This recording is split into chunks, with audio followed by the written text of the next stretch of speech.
Bring back in Wolf as we continue to watch these extraordinary developments. And it might be a good time, and maybe Jim Woolsey wants to listen in to get some reaction from outside of Egypt throughout the region. Let's go to CNN's Reza Sayah. He's in Islamabad, Pakistan, where folks are watching, I assume, as they are all over the world, especially in the Muslim world and the Arab world, Reza, with keen interest right now. What are you hearing?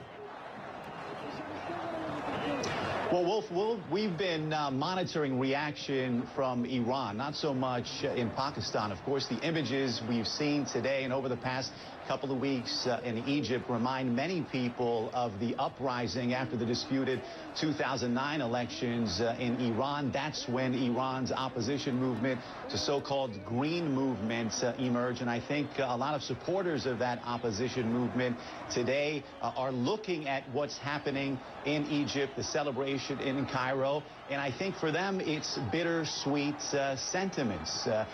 They were a civil rights movement as well. And I think by nature, civil rights movements are very happy and thrilled when other civil rights movements are victorious. But I think Iran's opposition movement is looking at this celebration tonight and saying this could have been us, this should have been us. They too gave lives and lost lives in the streets of Tehran and other cities in Iran.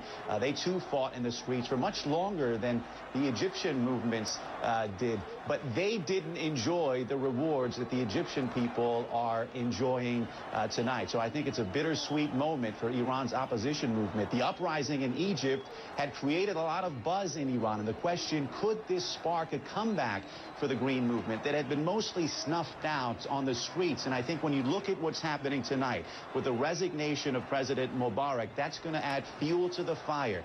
Could there be a comeback?